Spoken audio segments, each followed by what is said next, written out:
Thank you, Dr. Sundaraman, for this opportunity to participate in your webinar. This topic, as you have mentioned, as we discussed, challenges faced by local bodies to provide good governance. No doubt, you defined what is good governance, what is the model to be followed, what are the theoretical, statistical parameters that you gauge or get you measure to conclude what is good governance.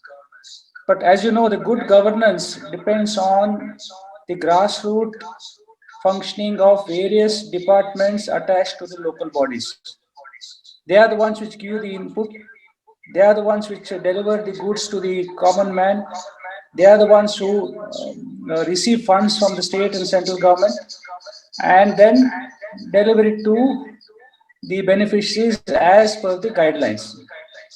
As you know, the Panchayat Raj institution got constitutional recognition in 1992 when the 73rd Amendment was brought in and made Panchayat Raj a part of the electoral system or democratic system and made it a part of the five-tier of democratic system in our country, that is the Parliament, Assembly, and the three Panchayat Raj institutions, namely the Jilla Panchayat, Taluk Panchayat, and the Gram Panchayat.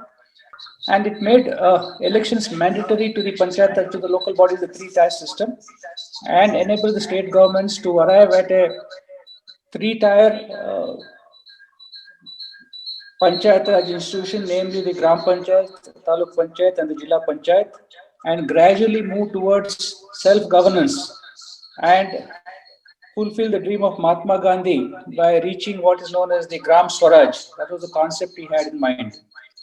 When villages participate in their own development, naturally they have to face challenges which are outside their control.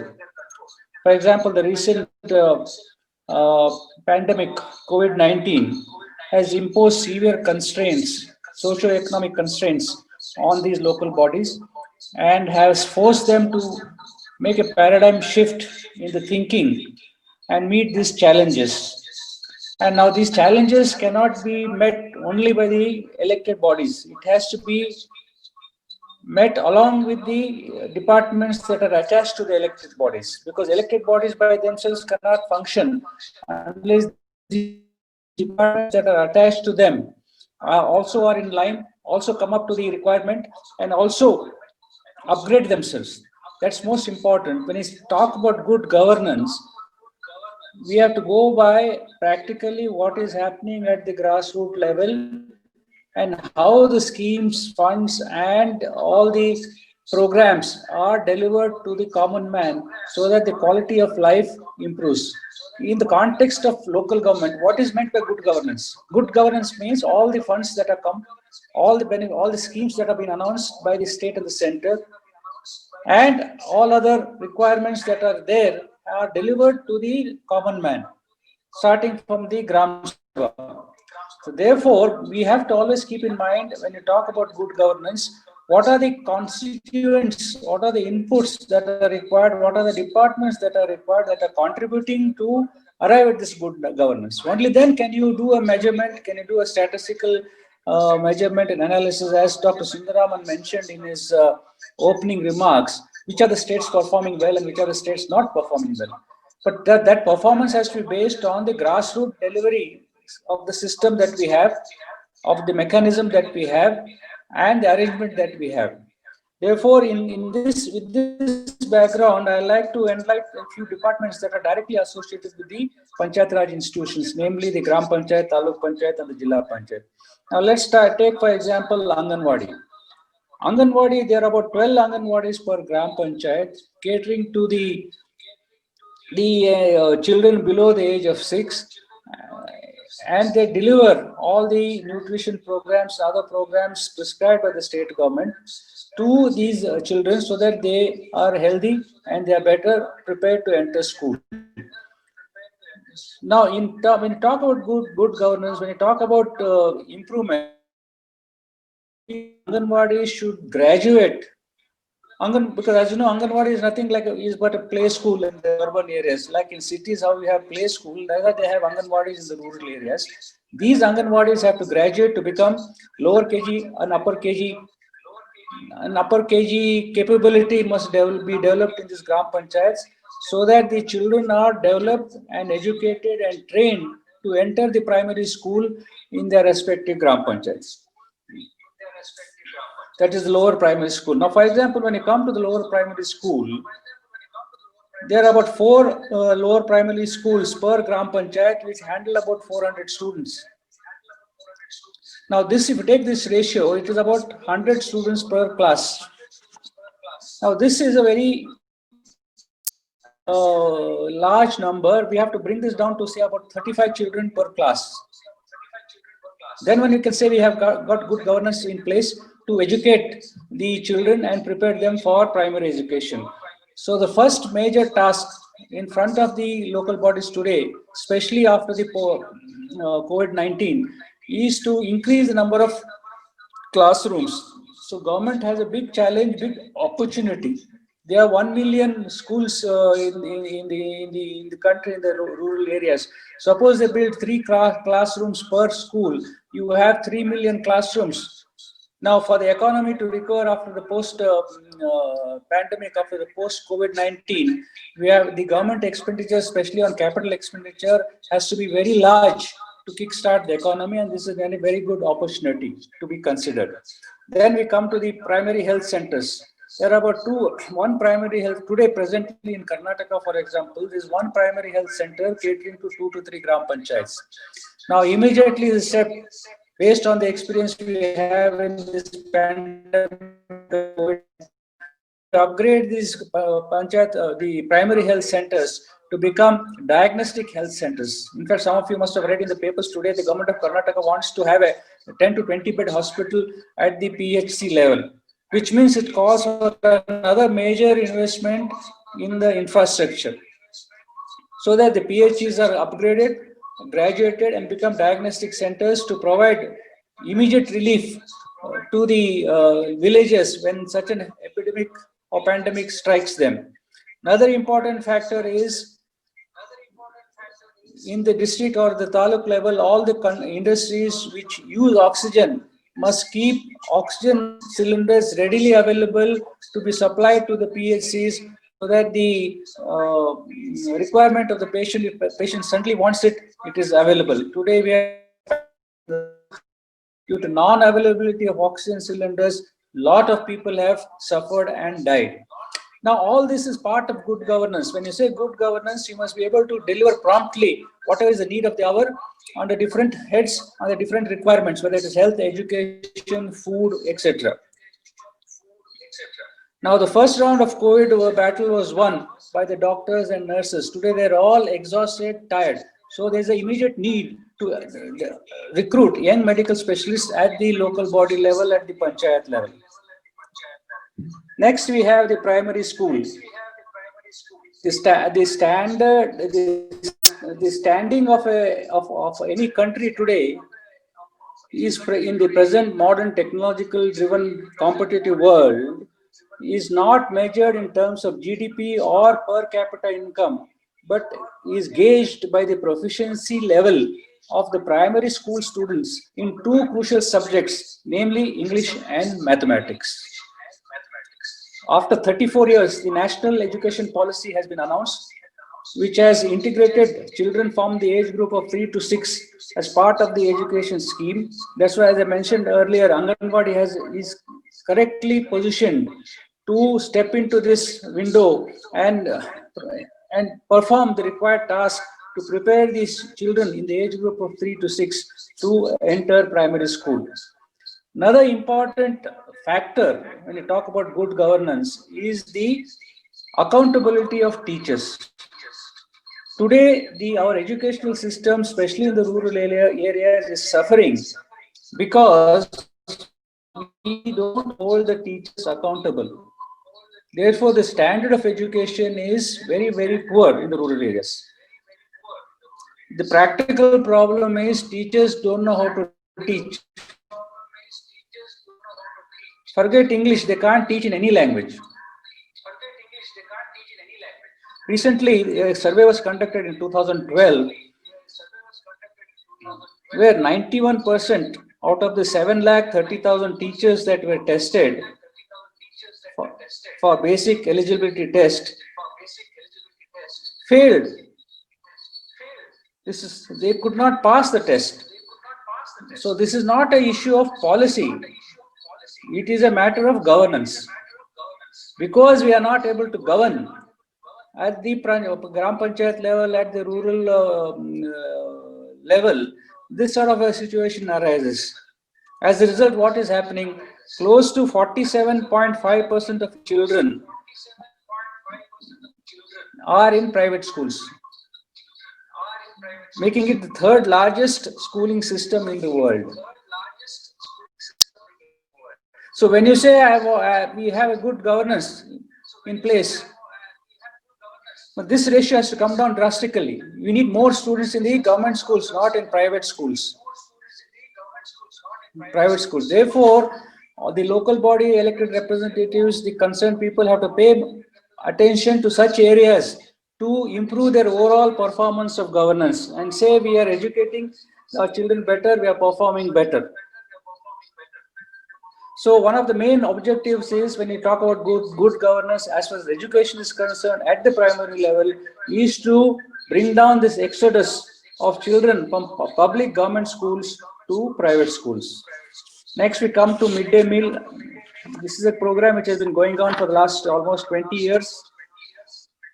And today the midday meal scheme is one of the largest school lunch program in the world, benefiting close to 100 million children in about 1 million schools, as per the 2016-17 government data. Now here again, to facilitate good governance and successfully implement this midday meal scheme, NGOs have been associated right from the beginning, and even today, the NGOs on a PPP model, that is public-private partnership model, deliver midday meals to the urban schools, whereas in the rural areas, every school has its own kitchen to prepare midday meals and serve them to the children at the lunchtime. Therefore, the task before the local bodies to ensure that, especially after COVID-19 pandemic, the supply chain is not disturbed. Supply in terms of grain supply, because all inputs have to come to the respective schools on time and get the the meal prepared. So this is another attribute, if you ask me. When you say good governance, you must see how well the midday meal scheme is working. Then only you can say we are doing good, we are governing the institution properly and delivering the midday meal on time. Next important factor issue is drinking water and sanitation. On March 1st, 2019, there are about close to 60,000 habitations in Karnataka, with about 66% of these habitations having more than 50 LPCD, that is liters per capita per day, which means 34% of the habitations have inadequate water supply, which results in poor sanitation and deterioration of health. Recently, there was a survey conducted by the Central Public Sector Enterprises that reports that 72% of the toilets had no running water, and 75% were not maintained hygienically, with about 30% damage due to poor maintenance. Now you just look at this, when you talk about good governance, if this sort of a situation is there at the village level, how can we say that we are governing the villages, or the Gram Panchayat is governing properly? At one end, at the national level, the Prime Minister, the Chief Minister says we have 100% toilets, there's no open defecation.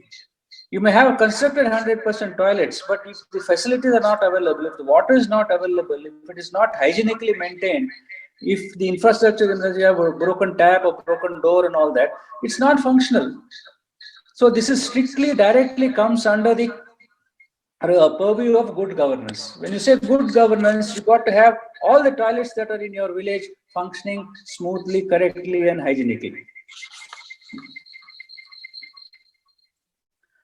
Now, for this, the rural India, depends. When you talk about drinking water or water as such, the rural India depends on lot of only on bore wells. For example, the 60,000 habitations in Karnataka, this translates there are about 2 to 3 bore wells per habitation. That's not a bad number. If bore wells are charged properly, right? One of the reasons the toilets are not maintained is because the rainwater is available in the bore wells. Therefore, the most important challenge in front of the Gram Panchayat especially is the rainwater harvesting. So the local bodies must chalk out a massive rainwater harvesting program for villages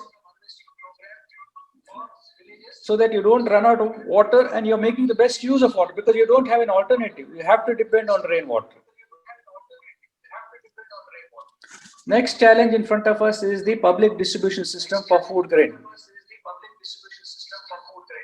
See, now we have one, in Karnataka at least, we have one ration shop for about 3 habitations. This is not bad. The government every year procures millions of tons of food grain from farmers and declared minimum support price and distributes it through these ration shops. Now, I don't want to get into the major controversy that has just in front of us with the 3 new acts, farmers bill that was introduced, approved in the parliament, and you all see that there's huge agitation going on in Delhi. Farmers from Haryana and all that have come, and for the last 30 months they are agitating. They want the whole act to be repealed. So that's a different debate. How the act should be repealed, what should happen, that's outside the scope of today's lecture. But only thing I would like to focus that these 3 farm bills provide certain, obstacles, or provide certain hurdles to the farmers that the Gram Panchayat must step in and come to their rescue. For example, 80% of the farmers in the country have an average land holding of about 2.5 to 3 acres. So it becomes extremely difficult for them to deal with private players on their own, as the bill suggests. Bill says you can sell anywhere, you can go anywhere and sell, but that's not practical. But a person having 3 acres of land growing about 15 bags of maize, he can't leave his Gram Panchayat and go to district headquarters or go to another state to sell that. He has to go sell it in his own Gram Panchayat, or at the most best come to the taluk headquarters.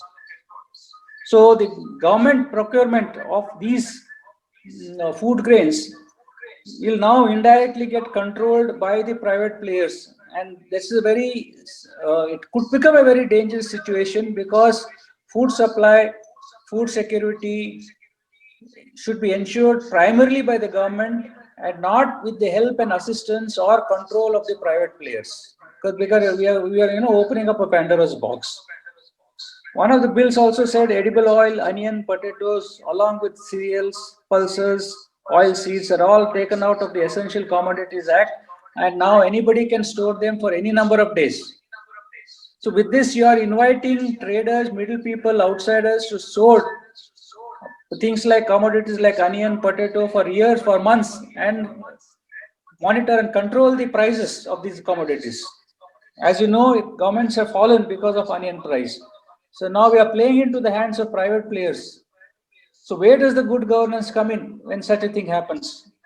Therefore, my only request is, in this new situation with these 3 new bills, with all these avenues opening up, the local bodies, especially the Gram Panchayat and the Taluk Panchayat, must step in and provide the required security to the farmers in terms of go down, in terms of price negotiation, in terms of cold storage, so that they are not at the mercy of outsiders, private players who unscrupulously exploit the situation, and their job is only to make money and ignore the common man. So this is the biggest, if you ask me personally, this is the biggest challenge the local bodies, the local governance faces today in view of the three bills that are in the parliament. Tomorrow what happens, we don't know, but right now we have to take stock of this.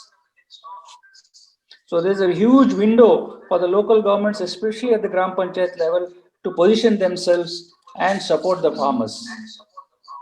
Next issue, important issue, is rural employment. Now, you know, the rural employment, that is the Mahatma Gandhi National Rural Employment Guarantees Act, is one of the biggest in the world, which provides kind of a social security for people who are seeking jobs. No doubt, after the post-COVID-19, the center has allowed the states to increase wages under the scheme from rupees 249 to rupees 279 per person per day. But that is not enough, because see, you cannot create opportunities for employment as you like, because you have to first find the means, find the resources. As I said earlier in my lecture, construction of classrooms, construction of PHCs, all these are new infrastructure development where only government can do the capital expenditure. There, NREGA can be linked, and these people can be made to work in such new projects. Otherwise, just without such big projects, without such huge ramified projects being developed in every taluk, every village, you cannot provide employment to the rural people.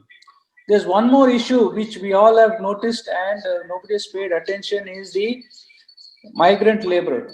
India has a huge migrant economy. Close to 300 million people, both direct and indirect put together, are working in this area. As you saw, when the first lockdown was on, and these migrant laborers come to towns, small cities like Bombay, Delhi, and big metropolitan cities, and seek employment. As you must have noticed, when the first lockdown was announced in March for 21 days, suddenly there was nobody knew the magnitude of this migrant laborers. We all came to know only when they came on the roads and when they started walking hundreds of kilometers to reach their home.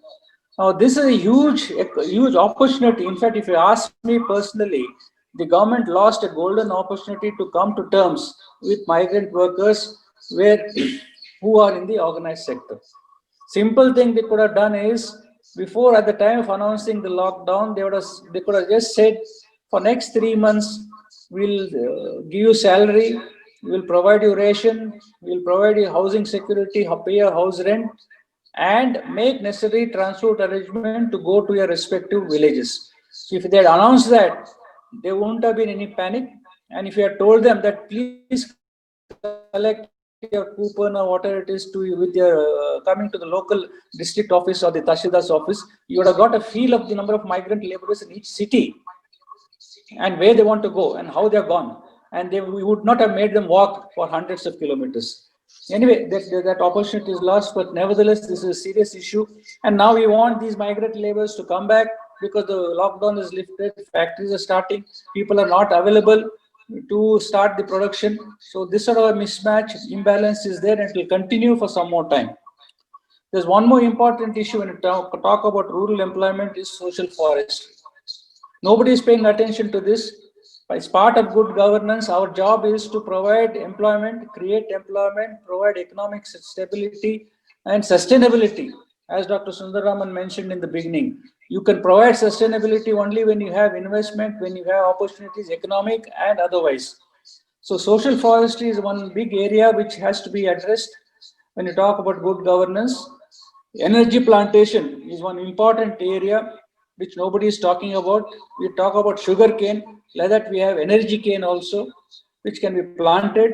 And for example, about 4,000 to 5,000 acres of energy plantation per taluk can support a biomass based power plant of 20 megawatt. So just imagine if every taluk takes up this. It's a decentralized power generation based on biomass, and the biomass is nothing but biofuel grown. Just like you grow sugar cane, like that you grow energy cane, and the entire chain, supply of fuel to the power plant attracts major employment, gives opportunity to self-help groups to come participate in the starting from the nursery, pitting, planting, raising the plantation, cutting the trees, chopping, transporting the wood chips to the power plant. Now, this unless the local bodies or the people concerned with local governance pay attention to such innovative measures, we will not be able to solve the problem. Today, we are only blindly depending on the grant given by the state and center and somehow managing to govern. That we are not doing governance. We are just sort of keeping bookkeeping. We have to be more innovative. We have to be more what you call productive. Only then we can overcome these challenges and raise our level of governance to a higher level than what we are doing today. There's one more issue when you talk about employment and social sector, that is the solid waste management. This is another big problem in the villages. Go to every village. I have been I was Jilla Panchayat in 2000. After 20 years, you go to the village, it looks the same. And especially when it comes to garbage and cleanliness. So after another 20 years also, all the villages will remain like this one. So therefore, we have to do something more innovative. So one area is the solid waste management. Today, the government provides 20 lakhs to each Gram Panchayat for taking care of the solid waste management. Now we have to come together and talk about community-based solid waste management, where 5 to 6 Gram Panchayats get together and put up a cluster development approach of setting up a solid waste management, where 5 to 6 Gram Panchayat participate and they pool in their respective 20 lakhs. So with 1 to 1.2 crores, with 5 to 6 Gram Panchayats coming together for a cluster development, you can have one solid waste management for each Jilla Panchayat. Okay. In Karnataka, we have close to 6,000 Gram Panchayats and about 1,083 Jilla Panchayats. So if you have such a community developed solid waste management for each Gram Panchayat, you will have 1,000 such plants in the state. Then you can just imagine economy of scale is maintained. Every village gets cleaned because all the raw material goes into this centralized clustered unit at the Jilla Panchayat level, and employment generation is much better. Most important, economy of scale. Why things are failing at the Gram Panchayat level or at the local level? Because we don't attain economies of scale in anything. So this is an important factor, and this is not a theoretical model what I am suggesting. In Karnataka, in Hugli village, in Koppal Taluk of Karnataka, this one solid waste management unit has been working for the last few years. So every Jilla Panchayat must come forward and set up this, not only in Karnataka, all over the state, all over the country. Now, this sort of, directly helps you to govern the whole place better, deliver things better, keep the place cleaner, improve the hygiene. So many effects are there. Next comes the self-help group. Self-help group is sort of a well-known phenomena. Today in Karnataka, we have 60,000 Sri Shakti groups with a total membership of 2.5 million. Now, based on this sort of a base, in 2003, in Sandur Taluk of Ballari district, I was responsible for setting up the first Mahila Bank in Karnataka, which is managed by it's called the All Women's Bank. Now, this has been working very well. It is sort of refinanced by NABARD and the District Cooperative Bank. I don't want to go into details because of the paucity of time, but such a bank will provide extra employment to the self-help groups, make them more productive, make them more sustainable, improve their livelihood, and your governance of such Sri Shakti groups or self-help groups improves substantially when you set up such a bank. This has to be set up at the taluk level. We can do this in every taluk. It's there, working model is there. All you require is the initiative and the will to come forward and set it up in every taluk. The moment you can see the level of governance, level of administration improves, because sustainability is most important in whatever you do. Then we have the non-government NGOs which are associated. Excuse me, Mr. Sundaraman, how much time I have still?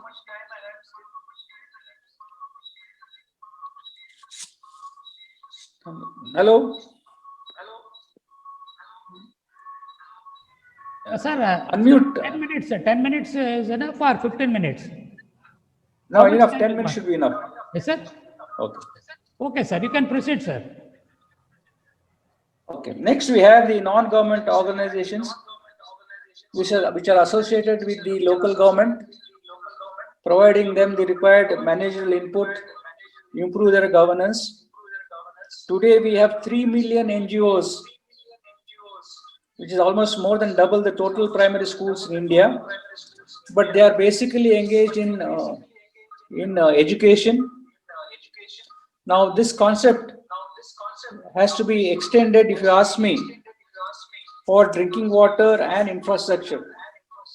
For example, in Karnataka, we have 11,000 RO plants, reverse osmosis plants commissioned, providing potable drinking water to villages spread about over 6,000 gram panchayats. Now, the basic mechanism is when these RO plants are commissioned, we have a purchase or a maintenance contract with them for 4 to 5 years. After that, the contract is no longer there. Then nobody knows how to maintain them. So that sort of an arrangement is not there. You must have that sort of an arrangement beforehand. So therefore, you must have an arrangement with the NGOs who can maintain these RO plants for till the life of the plant. Similar thing, we require maintenance support at the infrastructure level, whether it is schools, kitchens, road, whatever it is. Today, half the money is wasted because there's no proper timely maintenance of the small things which don't cost much. And therefore, your standard of governance deteriorates substantially. Now, after saying all this, now the last item I would like to talk about is devolution of funds. Today, Karnataka is about 17% of the annual outlay goes to the district sector, and about 83% of the Karnataka's outlay is in the state sector. Now, we don't have clear information out of how much of the state sector is invested in the district sector. Therefore, a link document is required to know exactly how much money is available in the local bodies for planning for development. Today, that's in the absence of that, we are not able to govern the local bodies and manage the finances effectively. Another important issue is, besides funds, we have the functionaries. Because funds and functions go together, but unless functionary, which is a fulcrum between the funds and the functions, are properly in place, will not be able to utilize the available funds and effectively implement the programs and carry out the functions. Therefore, the recently amended Karnataka Panchayat Raj Act provided for setting up of a separate administrative services called the Karnataka Panchayat Raj Administrative Services, similar to the Karnataka Administrative Services or the IAS services, so that you have your own recruitment. You directly recruit people who are trained in RDPR, who are trained in Panchayat Raj, so that the level of governance improves substantially. Today, the local bodies are managed with people who are not trained. We have officers coming from veterinary department, from forest department, unconnected departments come into RDPR. So how can you have a good governance when the manpower itself is not competent? Lastly, there is what is known as the resource envelope. Today, Gram Panchayat receive funds from about 11 different areas: central government, state government, 15th finance, MP led, MLA led, local taxes, own income, private donations. But the Gram Panchayat has no knowledge today of this resource envelope. They don't know who is giving the fund, from where it is coming. They all know it has come, we have to use it. So therefore, it's very important to arrive at a resource envelope at the district level And through the district planning committee, this resource envelope should be made available to every Gram Panchayat in the first quarter of the every year, so that they can plan, they can do the decentralized planning, as you know, effectively. Today there's no planning. Today is only wish list. A lot of effort is being put in Karnataka to arrive at this decentralized planning in a more formal, systematic manner. And for that, we need a proper resource envelope, proper link document at the state level, so that our governance as far as finance is concerned is done effectively, and it sort of meets the requirement, and it also meets the central government Gram Panchayat development plan can be done effectively with this sort of input. See, governance cannot can take place without proper inputs, without proper systems. Excuse me.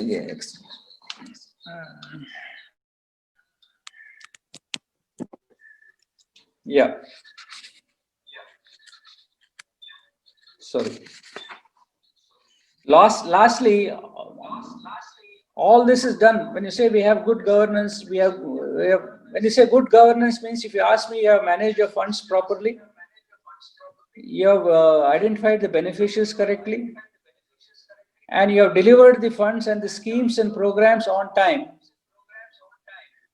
so that the quality of life at the village level is substantially and visibly. Others, there is no point in talking about theoretical parameters of governance and productivity and all that, unless the quality of life at the village level has improved. Therefore, we suggest that an outcome indicator is required, where you identify about 10 parameters which need to be measured, and these parameters are easily measurable, easily understandable, to arrive at a performance management system at each Gram Panchayat level, so that all this, what we have done, all this that I have talked about in the last half an hour, is measured effectively, and the elected representatives understand where they stand. Today, what is happening, the elected representatives have got into a sort of a straitjacket. They have got into a groove. They don't look left and right. They have no imagination to do something better, and therefore they are quite content and happy to utilize the funds that are given to them, devolved to them.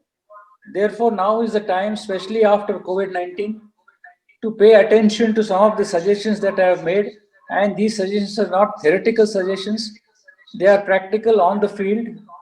And all that is required is the departments which support the local bodies, and the local bodies must look into these new suggestions, apply their mind, improve their capability, improve the capacity, improve their understanding capacity, and in the process, improve the standard of governance.